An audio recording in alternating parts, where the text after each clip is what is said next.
E aí, pessoal, o tema da aula de hoje são as revoltas coloniais. E o Brasil foi uma colônia. A gente vai estudar algumas revoltas coloniais que ocorreram no Brasil enquanto o Brasil ainda era uma colônia. O Brasil foi uma colônia entre 1530 e 1522. Isso significa que o território brasileiro foi ocupado pelos portugueses, já que o Brasil era uma colônia portuguesa, ele foi ocupado e dominado pelos portugueses. E durante essa ocupação e dominação portuguesa sobre o território que hoje em dia é um país independente de nome Brasil, antes de ocorrer essa independência, tiveram algumas revoltas. E boa parte dessas revoltas tinha tudo a ver com essa relação de poder. A metrópole manda, Portugal mandava, e quem estava vivendo na colônia tinha que obedecer, tinha que baixar a orelha. Porque uma colônia, por não ser politicamente independente, quem dita as regras não é o povo da própria colônia, os colonos. Uma colônia, ela é um território controlado pelo centro administrativo, pela metrópole, pelo colonizador, que no caso do Brasil era Portugal. Quem definia as regras do que acontecia em território colonial era, portanto, os portugueses. E muitas vezes, com o passar das gerações, os colonos foram estabelecendo uma vida no Brasil colônia conforme o passar das gerações e começaram a se sentir incomodados com as exigências do centro administrativo, com as exigências da coroa portuguesa, já que durante o período do Brasil colônia, que o Brasil era uma colônia de Portugal, Portugal era uma monarquia, então surgiram grupos de brasileiros que ficaram insatisfeitos e resolveram se revoltar contra as imposições vindas de Portugal. Tá legal? Vamos falar agora sobre essas revoltas. Então, pessoal, uma das formas do colonizador tirar vantagem do território colonizado é inventar tributos, impostos. E impostos são impostos. Olha o nome, imposto. Imposto é uma coisa que é imposta. Então, os colonizadores, eles criam impostos, tributos, que devem ser pagos pela população colonial. É uma forma do colonizador aumentar sua receita, aumentar seus ganhos, explorando a população colonial através da cobrança de impostos. Olha só como é que é ruim ser uma colônia. Nós, hoje em dia, pagamos impostos para o governo e esses impostos, em teoria, deveriam ser utilizados pelas lideranças políticas para beneficiar a sociedade como um todo. Ou seja, a gente paga porque a gente, em teoria, deveria receber. Agora, quando o território é uma colônia, os impostos pagos não são utilizados para servir à própria população colonial, aos próprios colonos. Quando a gente fala de uma colônia, os impostos pagos pelos colonos normalmente servem para beneficiar a população da metrópole, mais precisamente, no caso do Brasil, a corte portuguesa. Então, os brasileiros acabavam sustentando um modo de vida luxuoso da coroa portuguesa, da corte portuguesa que administrava esse território aqui hoje, que nós chamamos de Brasil. Então, basicamente, tudo que era feito pelos colonos era taxado. Por exemplo, os senhores de engenho, eles tinham que pagar o imposto só para empacotar o açúcar. A gente já falou, vocês sabem quem são os senhores de engenho? São os grandes produtores rurais de cana-de-açúcar. E é até importante falar sobre isso, porque eu gostaria de falar um pouquinho sobre uma dessas revoltas que foram contra a cobrança de impostos vindo do colonizador, que foi a Revolta da Cachaça. A Revolta da Cachaça ocorreu entre novembro de 1660 até abril de de novembro de 1660 até abril de 1661. O que aconteceu? O que foi essa revolta? Bem, galera, vamos lá. No Brasil, no início do período colonial, a principal atividade econômica, como vocês sabem muito bem, era a cana-de-açúcar. E a grande propriedade a açucareira, que nós chamamos de engenho, tinha toda aquela estrutura para transformar a cana-de-açúcar em açúcar. Só que o negócio da produção de cana-de-açúcar é muito próximo do negócio da produção de cachaça. Por isso que o nome dessa revolta é a Revolta da Cachaça. E aí os senhores de engenho acabavam produzindo muita cachaça, e essa cachaça acabava dando muitos recursos para os senhores de engenho, porque eles vendiam para o próprio mercado interno, para a população que queria farrear, tomar um goró, bem, vocês sabem do que eu estou falando. E essa cachaça também era exportada para Portugal. Então os senhores de engenho, ao invés de venderem açúcar, eles podiam vender açúcar, mas também podiam vender cachaça. Mas isso não interessava muito ao rei de Portugal. Por que isso não interessava muito ao rei de Portugal, ao ponto da fabricação de cachaça ser proibida no Brasil em 1500, ao ponto da fabricação de cachaça ser proibida no Brasil em 1654? Bem, o rei de Portugal, ele imaginou o seguinte: vale muito mais a pena eu vender o meu vinho para eles do que eles venderem a cachaça deles para a gente. Se eu vendo meu vinho, eu estou enriquecendo. Se eu compro a cachaça, eu estou empobrecendo. Mas a cachaça já estava meio que inserido na cultura daquela população brasileira, daquele início do que a gente pode chamar de população brasileira. Então, qual foi a saída do rei para fazer com que a população colonial parasse de tomar cachaça? Proibir a fabricação de cachaça. Proibiram e todo mundo parou de fabricar cachaça? Não, vai ter sempre o mercado negro, vai ter sempre o mercado ilegal, mas uma proibição vindas de cima, né, geralmente são respeitadas, até porque para quem não respeitasse haveria punições. Tá legal, pessoal? E aí vai rolar em 1660 uma reunião na Câmara Municipal do Rio de Janeiro, em que os vereadores da Câmara Municipal do Rio de Janeiro decidiram que a fabricação de cachaça retornaria a ser legalizada. E o governador da capitania do Rio de Janeiro, ele resolveu executar a decisão da Câmara dos Vereadores do Rio de Janeiro. Então os vereadores decidiram, o governador da capitania concordou e a cachaça voltou a ser fabricada nos engenhos de açúcar, nos grandes engenhos de açúcar. Bem, até aí tudo bem, só que teve um porém.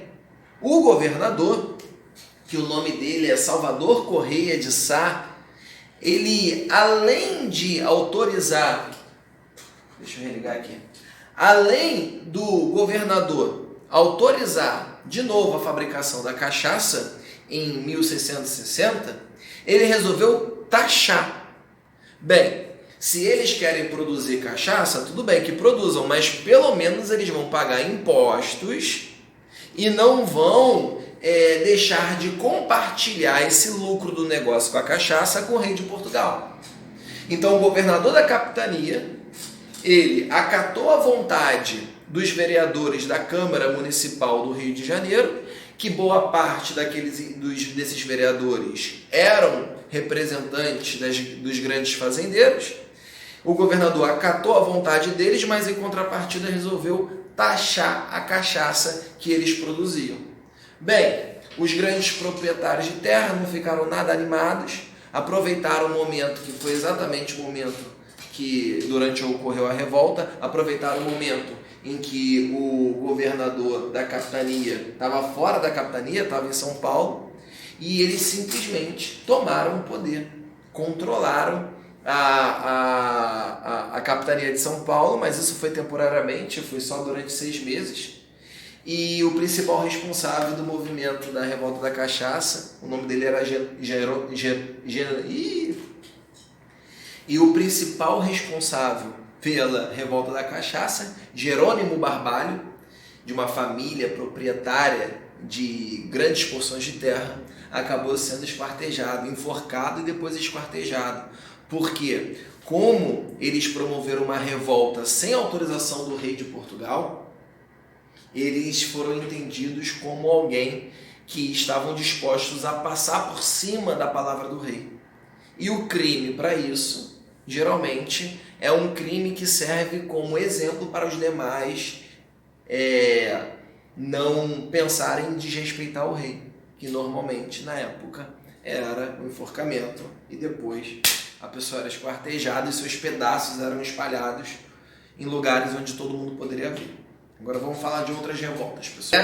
Agora vamos falar sobre outra revolta que também envolve a imposição da cobrança de impostos sobre a população colonial vinda do rei de Portugal, que era ele, né, a palavra máxima, era ele a principal autoridade da corte portuguesa.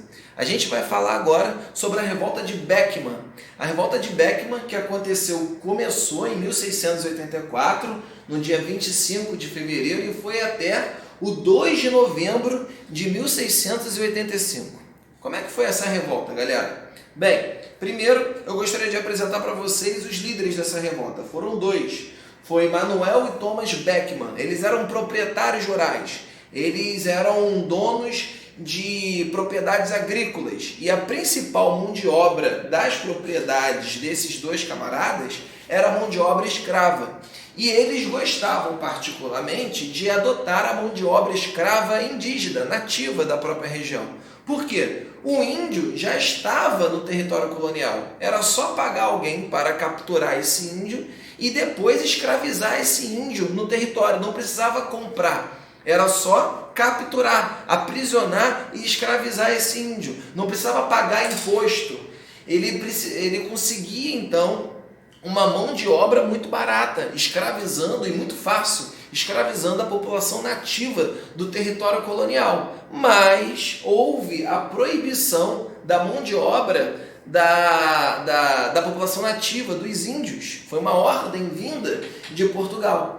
E o rei português ele criou uma empresa que seria responsável por oferecer escravos para os grandes proprietários rurais da capitania do Maranhão. Galera, só para vocês entenderem, o Brasil nesse período que a gente está falando, desses anos aqui que eu já apresentei, ele era dividido em capitanias, como hoje, por exemplo, era dividido em estados, de maneira bem simplificada, tá? Mas só para vocês entenderem, onde hoje é o Maranhão, o estado do Maranhão, antigamente seria o equivalente a mais ou menos o que seria a capitania do Maranhão.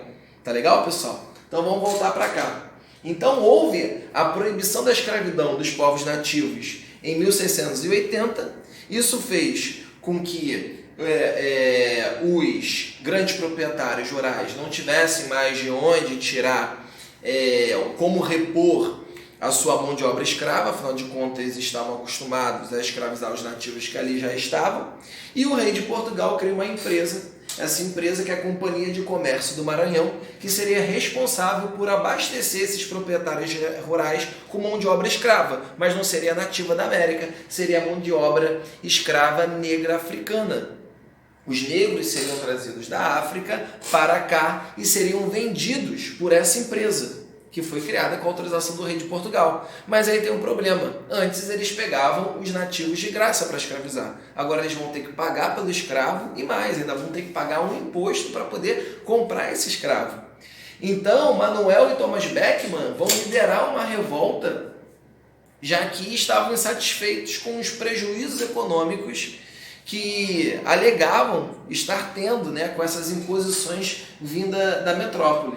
Então, vai haver uma grande mobilização da elite maranhense, os revoltosos vão tomar o poder da capitania, mas isso vai demorar pouco tempo, o movimento vai ser fortemente reprimido, tanto pelas autoridades coloniais quanto pela corte portuguesa, e Thomas vai ser desterrado para Pernambuco, vai ter que sair desterrado, para quem não sabe, ele vai ser expulso do Maranhão, o Thomas Beckman vai ser mandado para Pernambuco e o seu irmão vai ter menos sorte, por ser líder do movimento, ele vai ser pego para Cristo, vamos assim dizer, ele vai pagar os pecados de todos, e foi novamente enforcado e depois esquartejado, as suas partes expostas em ambientes onde todo mundo podia ver, tá legal?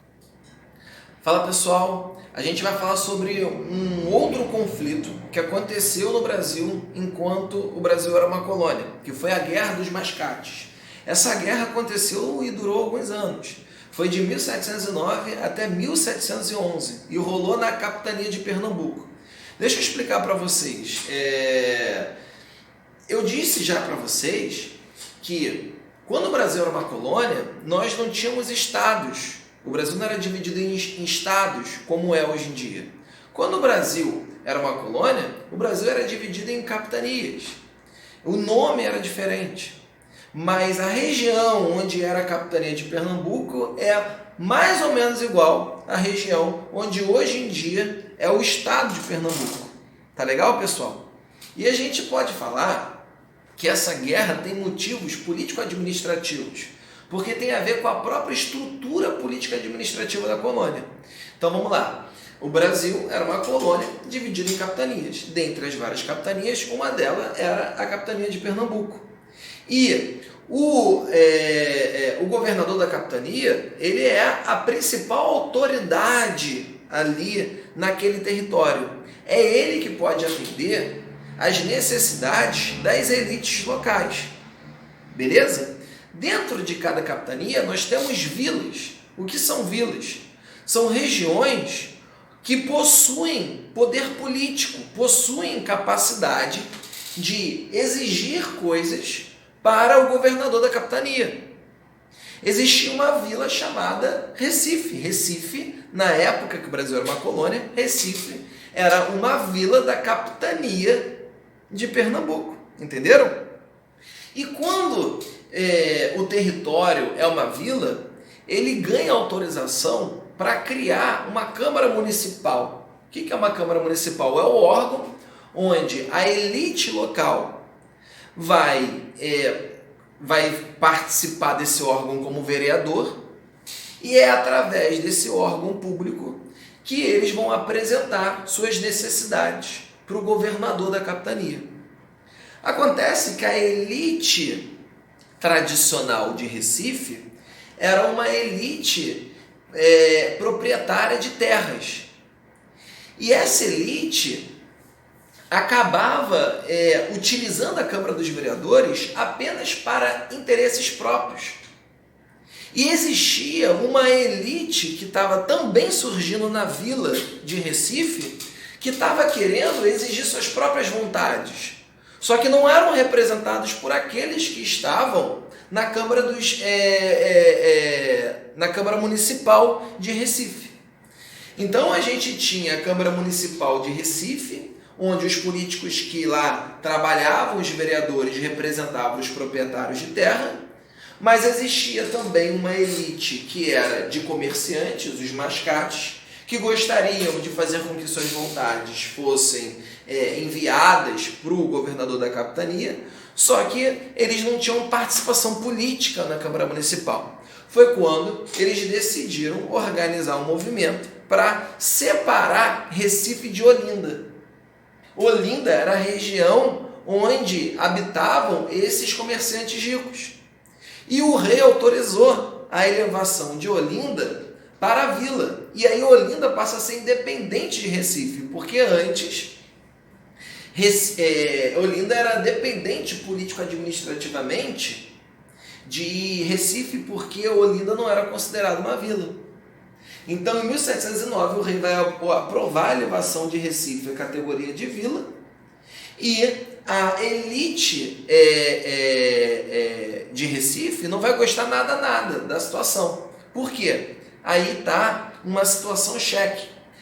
Como quem participava da burocracia estatal da vila de Recife era a elite proprietária de terra, era ela que era responsável por cobrar imposto da população que vivia na vila de Recife. Lembrando que a vila de Recife, nesse momento, ainda engloba Olinda. Então, eles cobravam impostos dos comerciantes e parte desses impostos ficavam para si. Outra parte era repassada para o governador da capitania, e do governador da capitania vai para o rei de Portugal. Tá legal? Mas sem fazer essa viagem toda, vamos nessa. houve uma insatisfação dessa elite proprietária de terras da vila de Recife por Olinda ter se elevado a uma vila separada de Recife, porque eles iriam perder a cobrança de impostos. E como esses comerciantes eram ricos, eles podiam cobrar bastantes impostos, poderiam pagar, eram bons pagantes de impostos, vamos assim dizer.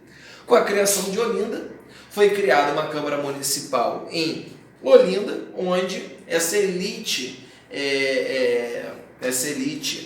dos negócios, do comércio, pôde se fazer representar. Mas vai haver uma guerra, porque a elite de Recife não vai aceitar os interesses da elite de Olinda, vai ocorrer uma guerra e a corte portuguesa, os portugueses, o rei de Portugal, vai ficar do lado dos mascates. Quem vai vencer vão ser os mascates e Olinda vai se fixar como uma vila separada de Recife. Tá bom, galera? Bem, pessoal, eu gostaria de dizer para vocês que nós estamos no capítulo 5 e eu vou dividir o capítulo 5 em 2 aulas, porque até então nós apresentamos 3 revoltas, 3 conflitos que ocorreram no Brasil durante o período colonial, e isso já tomou bastante tempo nosso. E a gente ainda vai falar nesse capítulo sobre Inconfidência Mineira. Eu gostaria de dar um tempo especial para esse fenômeno da história do Brasil. E, portanto, justifica o tamanho do conteúdo desse capítulo, justifica essa necessidade da gente dividir o capítulo 5 em 2 aulas. Tá bom, galera? Obrigado pela presença de todos vocês. Eu vou estar disponível no chat, eu não vou passar atividade na aula de hoje, mas eu vou estar no chat para tirar todas as dúvidas de todos os conteúdos que até então nós apresentamos. Eu vou descrever o que vocês vão ter que fazer para estudar na sexta-feira. Tá legal? Um beijo, pessoal. Tchau, tchau. Até a próxima aula.